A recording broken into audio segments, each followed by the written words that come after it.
So it wasn't an easy decision. It's not like I was gunning to be the mayor of St. Paul. I've never aspired to that.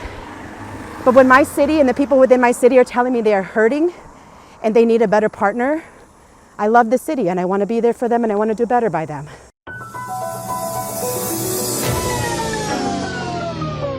We're rolling. We're rolling.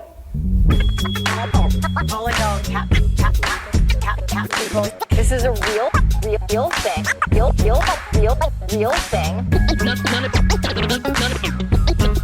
None of you have the balls to stop this. Stop this. I've got plenty of time. I have nothing else going on today. We're in the Wedge neighborhood right now.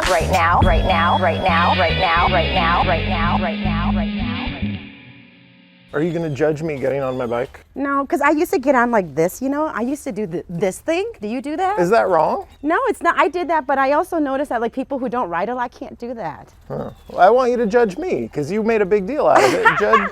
Judge me. Because otherwise I get on just like this too. I won't judge. I don't judge. I just notice. I'm not a judgy person. Let me know what you see. Okay. Was that good? Yeah, you're good. Okay, you're Tall lying. though. See, Sounds like... those of us who can't touch the ground when we're on our seat, we're gonna go to the right here, okay? Okay, so here we are on the Wedge Live podcast, and I'm here with Kaohly Her, State Representative Kaohly Her, running for mayor of St. Paul for another bike ride episode of the Wedge Live podcast. Thank you for biking with me. Thank you for having me. I appreciate it. We were talking about a bunch of stuff in your driveway. Yeah. And the story about you teaching yourself to ride a bike. Yeah. I want to hear that. That's what I want to do first. So the bike is probably one of the first things I really sort of learned how to do on my own. So when we came to this country, we came to Chicago. So I was born in Laos and we came to America as refugees, and we moved to a small town called Ottawa, Illinois, because my father got a job at Snap-on Tools. And, like adults were all working. And so my grandmother lived about 5 blocks from us. And when you're a kid, 5 blocks is pretty far. And I don't know how I got access to a bike or what was however that was, but I got on a bike and just taught myself how to ride because I needed to get around. And my sister was 5, I was 4, and that's how we all got around town. So it was just something that nobody taught me. There was no adults around, which is probably very dangerous to do, but like nobody taught me. And I just got on a bike, fell a couple of times, and then learned how to balance myself. And I've been riding ever since. Did other members of your family learn to ride bikes that way? I actually ended up teaching most of my siblings because I was the one who first learned. So I taught, I think there's 6 of us. So 4 of us learned because around the same time, and my youngest brother, I taught him, and he was like 5 or 6 years old. I will say though that in those early days though, because back in the 70s, there was like banana seat bikes that we had. Mm-hmm. So there was a small community of refugees in that town that we lived in. And there was like 6 of us, but there was only 3 bikes. So I learned how to double ride.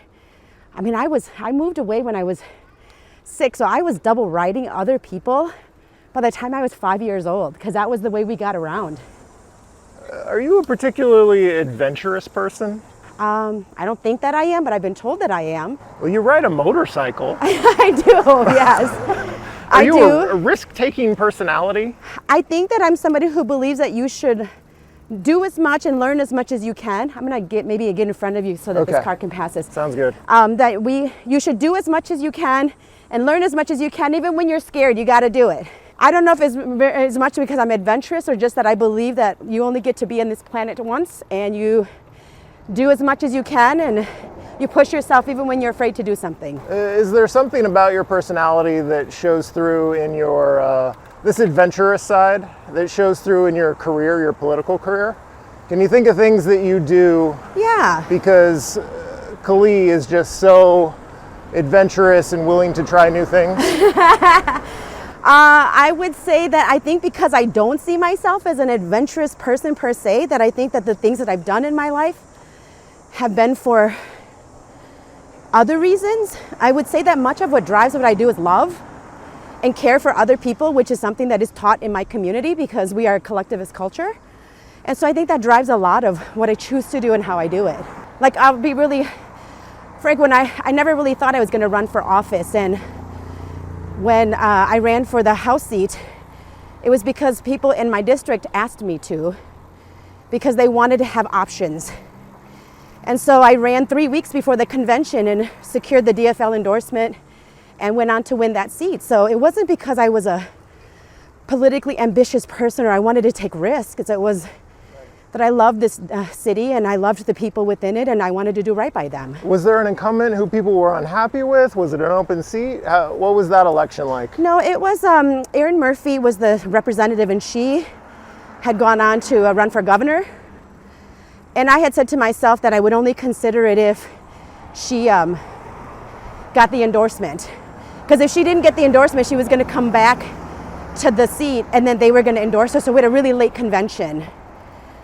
So it wasn't an open seat, but there was only one other person running in that seat. So you used to be a bike commuter before you got into motorcycling. Yeah. How do you feel about the Summit Avenue situation? I mean, I would say that that's a complicated situation. You know, it's not a state issue, but it came up to me at the state because residents felt like they weren't being heard and that they weren't getting responses from City Hall when they requested it. And so I had a meeting with both residents, and I actually did call the people within the city who had oversight over this project in to meet with me so I could understand what was happening. And I think that part of the problem is process, right? When you don't have a process that makes people feel heard, even though you think that you do, and if the feedback you're getting from people is we don't feel heard, and we don't understand your plan, and then you keep changing your plan. Like initially it was about the bike lanes, and then it became about the infrastructure underneath the bike lanes, and then it became about people sort of pitting each other against each other, and I just don't think that's helpful in the conversation of what we're trying to solve. And so, yeah, that's kind of how I feel about it. I think that, and I didn't get the answers that I needed to around the questions that I was asking. And so I think that the only way that I'm going to actually get what I need in order to make a decision around it is if I am the mayor and I am able to get the information directly. Do you think Summit Avenue needs an upgraded bike route compared to what's there now? I would say that there are a lot of issues with all of our bike lanes, and I wonder why the prioritization of Summit over others. Because when I take you down this route, I'm going to show you sort of what I mean by that and who we built these bike lanes for. Okay. Are we going to go straight? We're going to go straight, yeah? Okay. Can you think of a recent street project in St. Paul that you think of as an example of how to do it well, that you like the features of the new street, whether it's a bike lane or a bus lane or pedestrian improvements? Like what's a great example of reconstructing a street, redesigning a street in the right way? I wish I could give you a good example, but I have not been engaged in any of these. By the time I know, a thing is already being done, and then I don't ever really feel like I've had a chance to give input on it. Right. And so I would say that with the projects that have been done, there always seems to be, and it's not a matter of if a project is needed or not. I always think it's like, what was your process in getting your thing done, right? And so even though something may look really beautiful, like I'll give you an example, like the 8 Mill Boulevard. I take that 8 Mill lot, and they changed that down from 2 lane to 1 lane, and they put a bike path in, which like I don't have any issues with that per se, but I wondered why we never addressed the issue of why 8 Mill became what it was and the purpose of it, right? It was supposed to be the way to cut from 35 to going west to Minneapolis, but it literally stops in a residential area.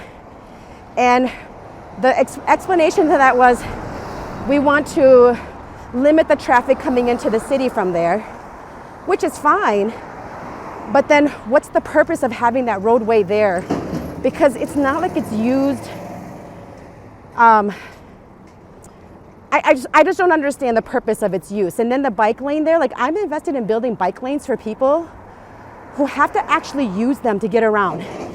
I'm not invested in like building things that don't really connect or mean anything. Like you can't get anywhere. When you bike in that area, it's literally a small stretch in which if you live in the neighborhood, then you get this really nice little trail to be able to go back and forth.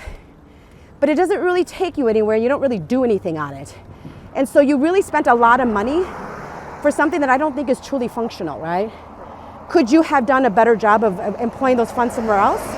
Maybe, but I don't know. I don't know the whole entire city planning of why we choose to make some of the decisions that we make, right? So thinking about streets that you have used, Yeah. maybe it's not in St. Paul, like as a person experiencing the street, not necessarily as an elected official. Yeah. Like are there streets you can point to, maybe in Minneapolis or elsewhere, that you're like, this is a really well done street. I like how this feels as I'm walking or biking, or maybe transit features. Can you think of examples? We're gonna take a right here, okay? Okay. I think that's an interesting question, because I think that when you ask that question, it's as if there's an answer. I mean, just to that. what do you like? I'm trying to Well, figure it's out not what do you like. This is what I'm going to say to you about this. It's not that I think you're asking me a trick question. Right, It's that who are you building the bike lanes for? right. So like, I'll tell you that when my kids were in middle school, they were always in public schools, but public schools didn't always have the best Montessori schools. So my kids went to Great Rivers Montessori, which is in Energy Park over here, right?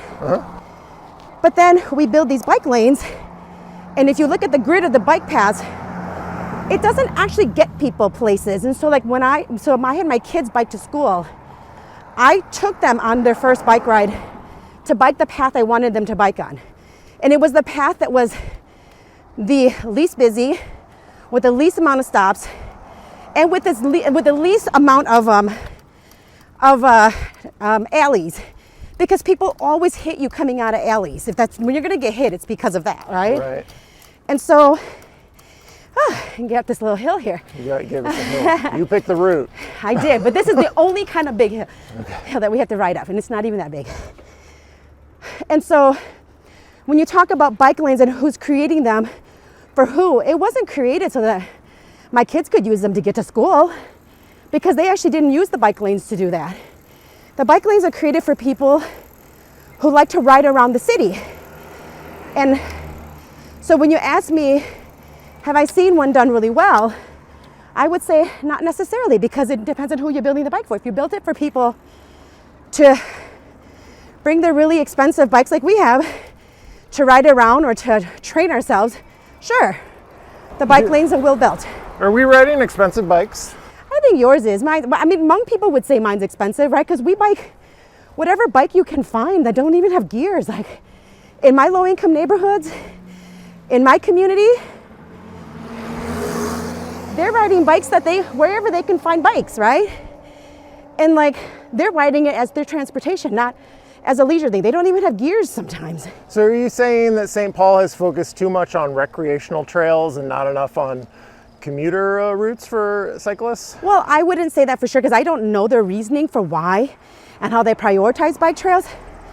But what I can tell you is when you look at the map of St. Paul, there are clearly areas with a lot of bike trails and some that don't. If you look at the east side, if you look at, some of the north end, you don't hardly have any bike trails around there. So who did you build the bike trails for? Why not Melvin Carter? Why should people, after 8 years, Yeah. why move on from Melvin Carter? And why are you running? Yeah, so I'm running because I think the city of St. Paul needs new leadership. I love the city. This is the city that allowed my family in one generation to break the cycle of poverty because of innovative thinking about how we build wealth for people. I mean, my family was one of those that received the $1 houses in the 90s, in the 80s and 90s. I can't remember the exact time frame. But my family, because it's big, received 3 of those houses. My family would not be where they are today if it wasn't for those investments and the wealth they built from that. And so we have gotten away from really understanding our city's assets and how to leverage them, not just for programs that are temporary or programs that we pilot, but in long-term sustainable things, right, about how our city operates. And we have a lack of affordable and market rate housing. We don't have abundant housing in the city here. As you can see, there's You drive around, you were in downtown, there's no activity there. And the Hillcrest site and the Ford sites, Allianz, the United Village, construction isn't happening in those places. And so we need to have somebody who's willing to work with all communities, whether it's developers and businesses, our nonprofit providers and lenders. You know, we need to work with everyone in order to rebuild the city. And from all the conversations I've had, that hasn't been happening. And it's not a few handful of people. It's literally everyone from labor to businesses who have said the city has not been a good partner in when they've wanted to make investments into the city. So to what do you attribute that policy-wise? Like what needs to change? What has held St. Paul back policy-wise for abundant housing? Well, I would say there's a couple of things. One is that the city is viewed as an anti-business city, that the city is not open for business. It's extremely difficult to get your permits to do work here. And it's not because we have any better standards or any better quality that we expect from people here. It's because we don't do a good job of doing our job. And the other thing is, you know, rent control didn't help the situation. And the third part is political instability. When you have constant contention between the mayor's office and city council members, and you're barely passing your ordinances on a 4-3 vote, you signal to people that any change within that city council means anything can get rolled back, or that things can get passed that go against the investments you're making in the city. And so those are the three main reasons why there isn't investment in our city. Is there anything about the job of being mayor that you find appealing? Like, why would you want that job? It seems like a real pain in the ass to me. Yeah. When I look at the lives that mayors lead. Yeah. You get criticism for things that are your fault or even not your fault. So why would you want that job? Because at local level, politics is the one place where you see immediate impact on people's lives. And so when you do what you're supposed to do in running your city well, people feel it immediately. Is there garbage getting picked up? And we're still having issues with garbage getting picked up, right? Are your streets getting plowed? Are the potholes getting filled? You know, are your kids able to access libraries and their Parks and Recs program when that's what you rely on? I mean, when I was a stay-at-home mom, we knew which library had which resources. We would go to Marion Park Library to rent movies because we didn't want to spend a lot of money on entertainment for our family because we're a first generation trying to build wealth. And so, you know, it's like we knew which libraries had the best young adult YA books. And so we would go to our libraries for different resources. And can people access those resources that they need and want? Those things are immediately felt by families. Have you thought a lot about the Twin Cities Boulevard proposal, that proposal to turn I-94 into a surface street? Yeah, lots. I sit on the I-94, Rethinking I-94 group that kind of oversees those plans and what's happening with them. What do you think about that idea? Yeah, I mean, I think it's important for us to address historic harm. I mean, that highway coming into, cutting through the heart of Rondo did generational harm. But I'm gonna have us turn right at this light. And we're just gonna go on the parallel street to Minnehaha on the residential street because there's no more bike lane up there. Okay. Yet it is still a bike path. I have to say, this is one of my least favorite bike lanes that I've ridden recently. Yeah, right here. And so I think that it is a good idea to rethink I-94. So like this is how I would have biked my kids, right? I would have told them, don't go on the bike paths, go on the residential roads. Yeah. Because it's safer for them. And I will say that my personal preference is the boulevard. I actually like the boulevard option. I understand from studies done in other places that traffic does just kind of naturally reroutes in the ways that are most convenient for it. Mm-hmm.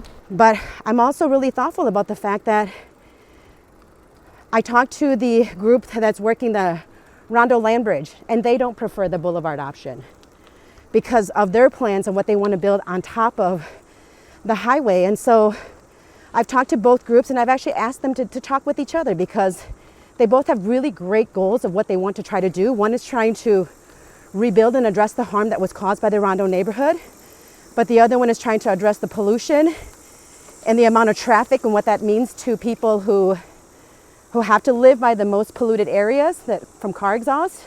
I think both groups are trying to do good work, and it would benefit them to talk to each other to see if they could come to a resolution, because I would go with whatever whatever the people who are most invested in the area or in the project, I will go with what they want, even if it's not exactly what it is I would want. Hello, Wedge Live podcast listeners. This is John Edwards speaking on behalf of our newest sponsor, betterthan94.org/open letter. What's better than 994? Literally anything. A trench poisoning people unlucky enough to have had it built through their neighborhood many decades ago sounds pretty bad to me. The Minnesota Department of Transportation refuses to study the boulevard option to replace I-94 through the heart of Minneapolis and St. Paul. To justify this, MnDOT has produced an unbelievably flawed analysis that says an urban interstate is actually safer and more environmentally friendly than a more traditional boulevard-style city street accommodating pedestrians, transit, bikes, and cars, as well as better utilizing all of that space devoted to that trench. Please sign on to this letter that's broadly supported by more than 35 local organizations, elected officials, and me at betterthan94.org/open-letter. Taylor, can you read our pharmaceutical-style disclaimer at the end of this ad? Rebuilding urban interstates can lead to several more generations of steep disparities in health issues, as diverse as asthma, cancer, old age dementia, children's brain development, heart attacks, strokes, depression, anxiety, and early death. Ask your doctor if betterthan94.org/open-letter is right for you. Traffic circle. Do you have a diagnosis for what ails downtown St. Paul? What's your plan there? So I've actually worked with a number of developers who have ideas for the downtown. I've also worked with talked to the department with the business chamber. I wouldn't say that what happened in downtown is the fault of any one particular person, but I do think that the solution required being at the table, having the discussion, and the overwhelmingly consistent information I was receiving was that there wasn't partnership from City Hall. And so that leadership and whoever's there matters. And there are some buildings that can get renovated and some buildings can't. We have to knock them down. There are buildings that are owned by banks. How do we work with the financial institutions to acquire those buildings? I think that should be the city's responsibility to do that. And then to figure out who has to be a partner in redeveloping those particular parcels. And so a lot of people have great ideas already. We don't have to reinvent the wheel. It's just that you got to show up to actually have those conversations in order to implement those solutions. Did you say the city should be acquiring some of the buildings? I believe so, yes. Oh. Because some of them are going for pennies on the dollar. And what a great opportunity it is for us to be able to acquire property and then to be able to decide how we want those things to be developed in partnership with the individuals who have the funding and the backing in order to invest in our city. I'll give you an example of where this works. Okay. So McAllister, the part of Grand Avenue, the parcels on that, right at McAllister College, that belongs to McAllister, and that's why they've been able, if you look up and down Grand Avenue, it's not doing well, but in that stretch of Grand Avenue, it's doing really well. Because when you are able to own and decide the vision of what you want, and you're not left to the whim of somebody coming in wanting to do one project and having one vision for that, and then someone coming in for another project and having their own vision, you're not going to have a cohesive plan as to how it is you want your city to be built out. And this light here, so it might not pick us up, so I usually have to go over there and hit that button so that it knows. You know what we're I here. can suggest for Minneapolis? Yeah. Our Public Works Department has gone to a system where the walk signal always activates. Yeah. You don't even have to push the buttons. I wish that were the case. This one, I've stayed for 3 cycles of lights. Hey! Hello. Hi! I can't wait to hear about your stances on cycling infrastructure, Kaohly. I know. Well, I don't know if you'll like them always. I'm a cyclist, but I have very strong thoughts about them too. I can't wait to hear them. We Okay. just finished that segment. I can Have a good day. Thank you for recognizing me too. That was very appreciated that you recognized me also. How do you feel about subsidies for sports teams? That's been a topic recently for the hockey arena. Well, when you talk about subsidies for sports team, what do you mean? Like we just hand them some money, or is it through building? Or? Melvin Carter had the thing where he went to the legislature for $395 million. I think that got reduced. Nothing happened this year. Do you think it's a good idea to do that, something like that? I think that having sports team and vitality in our downtowns is really important. that we have to figure out how to keep our sports teams here, and not just sports teams, like the Ordway or our, our arts and culture venues. Like, it is not just one thing. And I do believe that government has a role, and it depends on the structure. So like the Excel Center is actually owned by the city. And I don't think most people know that. Right. So it's owned by the city, and then the Wild play in the Excel Center. And so we have to think, what is our responsibility for making sure that our assets are up to date and being used? And so it depends on which levers we want to pull in order to do that, right? I think Minneapolis is still paying off the debt on a renovation to Target Center as they discuss the need to build an entirely new NBA arena. Yeah. Which is kind of frustrating. I heard that they were going to build it without private dollars, though. Isn't that true or no? I haven't been following it closely enough to say. Yeah. But to still be paying off the debt on an arena, yeah, and then have the team be looking at getting a new one. Yeah, I don't think that the entire burden should be bared on people, especially those who don't ever get to participate in it, right? Because I don't know. I always look back to the communities that I came from. And when I was growing up, I'd never gone to a sporting event or any kind of performance because my family couldn't afford it. So how do we make sure that the levers that we are pulling benefits all of society, and not, or as much of society as we can, and not just a segment of it? We're gonna go here so we can go across the bridge. Okay. Yeah, because the little arrow says, go over here. Oh, is it faded? Did I miss it? No, oh, we now just I missed see it. Yeah. But I do think that, if we don't take care of the economic engines of our cities, we will have a very hard problem of attracting people to our cities. And that is important. But what is the most fair way to fund the things that we're trying to fund? And how do we make sure that all people get to benefit from it? So St. Paul police have a reputation for solving murders. Yeah. At a high rate, yeah, compared to other cities. I wonder if you have a public safety priority for something you think is not going well in the city? Yeah, I mean, I think there's a lot of discussion around violent crime being down, which is true across the country in all big cities. I was really proud of bringing in $10 million to Ramsey County to address the carjacking issue here in St. Paul. We're gonna go through the park right here, okay? I was wondering if you're going to cut through in that dirt path that you can actually drive around. What does it say about my personality that I didn't take the dirt path? I ride around too, it's okay. I think that we have to remember that public safety is more than just crime. I've had a chance to sit down with our firefighters. I've always had a really good relationship with them because I also work with them on pensions and, actually let's go over here. I also worked with them on pensions and other issues that have been important to them at the legislature. And so, I met with the firefighters, and they told me that non-emergency calls year to date are greater. We should just go. We're doing it. We're running red lights. That's probably legal, right? We're lawbreakers. Didn't they change state law? Are we allowed to run red lights when it's clear? Sure. But they were telling me that year to date they've been on more non-emergency runs than they did all of last year.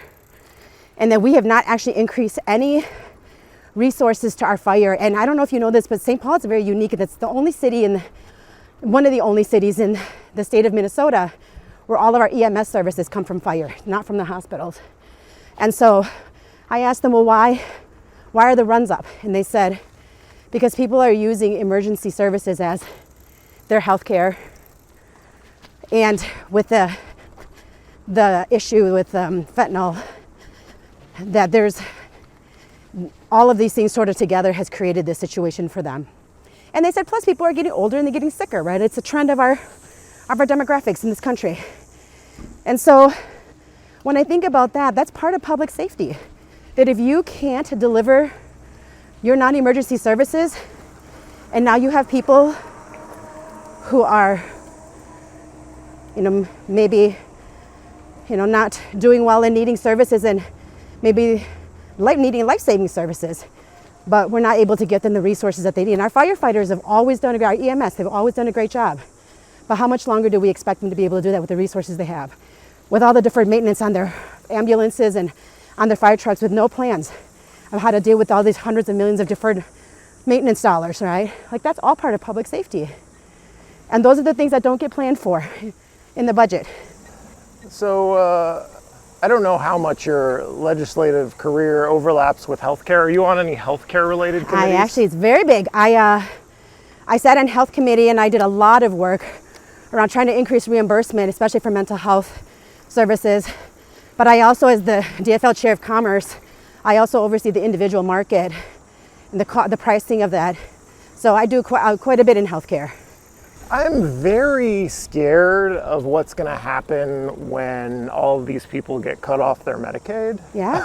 Because of the federal cuts. And like, what do you foresee happening come, 2026? No, 2027 when that kicks in? Well, I foresee that there's going to be a change in the 2026 election, and that is going to bring more level heads to Congress, but I think also to the state level. I mean, even around our conversation around having healthcare for undocumented, right? And the fact that the decision that's being made is who's deserving and who's not deserving. When the truth is that if you look at the cost of people to the healthcare system, it costs you less to insure the undocumented population than paying for medical care when they use emergency services. And so we'll take a right here. And so like that conversation, I hope that more level heads will come and have that conversation and change the laws that have been passed. But I will say that I think that what will also happen is our healthcare systems will be overburdened. They will have to, and I suspect that what will happen is foundation spaces and nonprofits will step in where they can with whatever they can do, even with their minimal funding, because nonprofits and foundations, especially nonprofits, have always been super scrappy and filling in when government and private institutions have left people behind.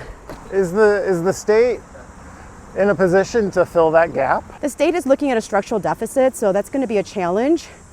So, like if we pass things like my 5th tier tax bill where we tax our richest Minnesotans more, we could have a dedicated revenue source that could come in to address some of these things.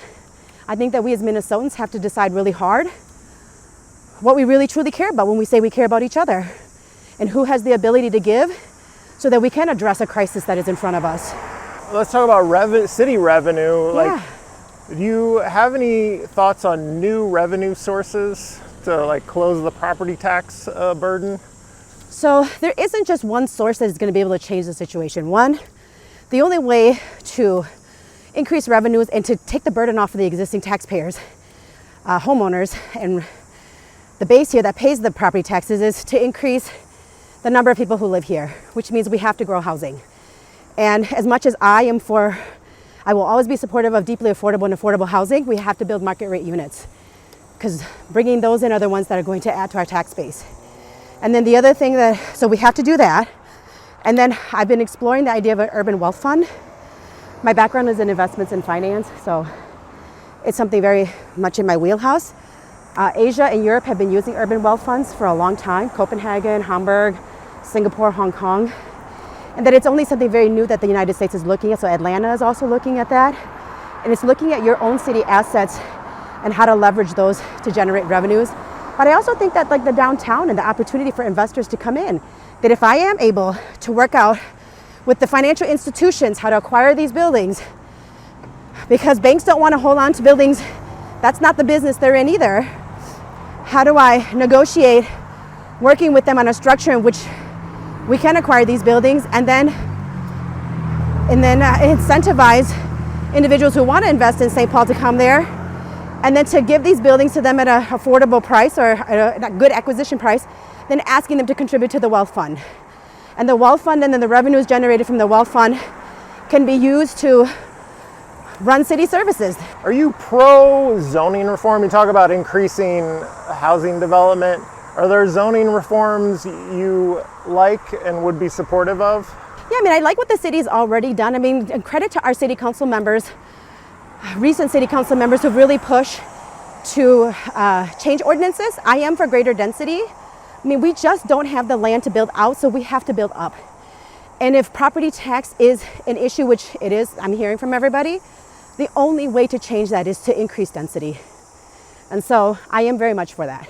How about an income tax on high earners at the city level? Is that something you think would be good? You know, I haven't explored that because I don't know what the city's authority is on that and what would be the the legal hurdles that we have to get through in order to do that. But I mean, I don't know, I really have to look at that. I'm a policy wonk, so I'd have to do the analysis, just like I'm for rent stabilization. I just wasn't for the current form that it was presented to us because I have a lot of questions and I like to do the deep analysis. And so I'd have to look at that. I think that's an idea that we can explore. I never say no. What kind of rent stabilization do you think would have worked well? I would say that the models that we've had, there actually has not been a study out there that actually shows that rent stabilization works well.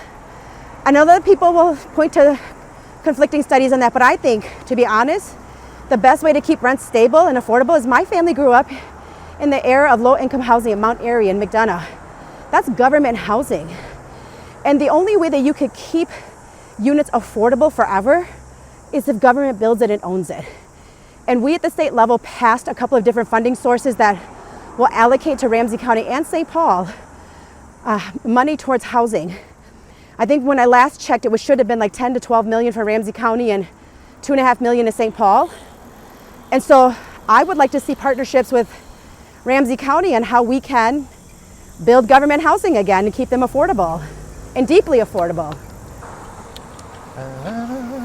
That lady really blew past us. She did. She's But like- I normally would do that too because it's the downhill that takes you in that momentum, but you know. Yeah. But we're not about speed today. No, we're about not breathing heavy into our microphones. Yes, which Let's I've already see. been doing, so sorry about that. So when I talk to all the Ward 4 candidates, Yeah. it's Right. the University and Snelling Yes. intersection Yeah. and the public safety issues there, which are not really violent crime issues. It is No. quality of life issues. Right. It's homelessness and addiction. Yeah. Like for things like that, if somebody is like, I want to get on the light rail Yes. and not have people openly using drugs at the stations Yeah. or on the trains, like Yeah. what do you think the solution is to problems like that? That's really interesting because I've had a lot of conversations. I think everyone always thinks like increase police enforcement and like put everybody who's like doing drugs, illegal drugs in jail. And I just don't think that that's the right solution. So when I started talking to people in the neighborhood, you know, there's a confluence of things happening at that particular corner. There's the Beacon Interfaith homes there who like are doing a really great service of trying to house people. But when you have a concentration of people with addiction and you're in an environment where that is what is around you, and then we don't necessarily have the support to help people who are dealing with addiction, that creates a problem. And then when we have, you know, buildings that and no activity around there, because if you notice at that corner there, the CVS that used to be there is gone, and there's really little activity in that corner except for what is happening around the public safety issues. We're gonna keep going straight, so we can show let's cross. Oh, we're gonna go? Yeah, let's go. Oh, look at us. Idaho, stop. Lawbreakers. No, this Sorry. is legal now. It's legal, that's right. And so, you know, I started asking around and I said, well, who owns this CVS now? Who owns that building? And so I called the Chamber of Commerce and I said, tell me who owns that building. And they said, they looked it up and they found out who owned it for me. And then I said, well, has anybody ever reached out to them and said, we need you to be a good partner and do something here? They said, well, no, we don't think anybody's ever done that. And they're not incented to because CVS is still paying the lease on this building, right? So they're getting money, so why would they do anything? And I said, sure, but let's have the conversation and figure out how they could show up to be a good partner to help us address this issue that's happening here. Like, I think like just being willing to do the hard work and digging in and having those conversations, I think that that's really important, right? And so I can't solve that one problem. I know that Ramsey County is working on that issue, and so is Congresswoman McCollum, and there are a number of partners who it really is the issue that they work on. And I'll be really honest, like the feedback I've heard over and over again is City Hall is not present at those meetings. You can't solve problems. I don't know, in our own personal lives, I've never solved a problem not showing up when there was a problem. And so that's really important for us to change how we do business in St. Paul. Was it difficult to decide to run against someone that you used to work under as a policy aid in the mayor's office? Yeah, it was a really hard decision. I will say that I did not make this decision lightly because Melvin is my friend. I consider him my mentor. Even though I'm older than him, he's been in politics much, much longer than I have. And that's why I didn't take it lightly. And that's why when I was thinking about it, I mean, I've been asked to run for mayor for a couple years now, and I've said no every single time. And then in January, when Melvin hadn't announced. I got a lot of requests to run. And I called Melvin and we had a conversation. I told him, if you're running, I won't run against you. And he said he was, so I didn't. And then I waited and waited, and March came around, and I was hearing a lot of issues as to why, we'll take a right here, yeah, as to why people needed another option. And I had Melvin over to my house and with another friend of ours who all three of us are very close.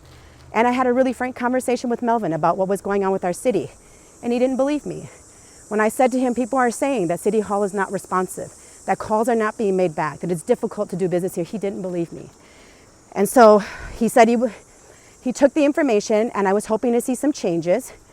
And then Melissa Hortman died, and it was July, and I was still really heartbroken. And then I thought about what Melissa said to me, and she said, because I campaigned a lot with her, we'll go one more block over too. I campaigned a lot with her across the state to hold the vulnerable seats that we had to in order to have the majority. And she always said to us, these seats don't belong to us, that we have to earn the right to represent people every single time, which is why I campaign and I knock on doors and go to events, even in a non-campaign year. I do that all year round, every year. And it was July and I hadn't seen a lit piece go out. I hadn't heard about one door getting knocked. I hadn't heard about any fundraisers to try to make sure that we get out the vote. The DFL was completely dysfunctional in St. Paul, and no leadership from the current locals on saying, how do we make sure the DFL is functional here and take the leadership on that? So I called Melvin 2 more times. And I said, look, I need to know what your plan is to address these things and what you're gonna do differently. And I couldn't get an answer. And so then I said to him, a no answer is an answer too. And then I decided to run the week afterwards. So it wasn't an easy decision. It's not like I was gunning to be the mayor of St. Paul. I've never aspired to that. But when my city and the people within my city are telling me they are hurting and they need a better partner, I love the city and I want to be there for them and I want to do better by them. And I will say to you that this is how I believe is, if I win this race, I get the really hard job of running this city. But if I lose this race, and Melvin did the job that he did to talk to people and to convince them that things would be different, then I made him a better mayor. And that's what democracy is about, is that we go out and we earn those votes, the right to represent people, and we listen to what they're saying to us. And so I go back to a job that I love, and I'm damn good at it, and I love this job that I do at the legislature. The state representative, Kaohly Her, is running for mayor of St. Paul. This has been the Wedge Live podcast. I'm your host, John Edwards. Thank you for listening. This is a real thing. Real thing. None of you have the balls to stop this. Stop this.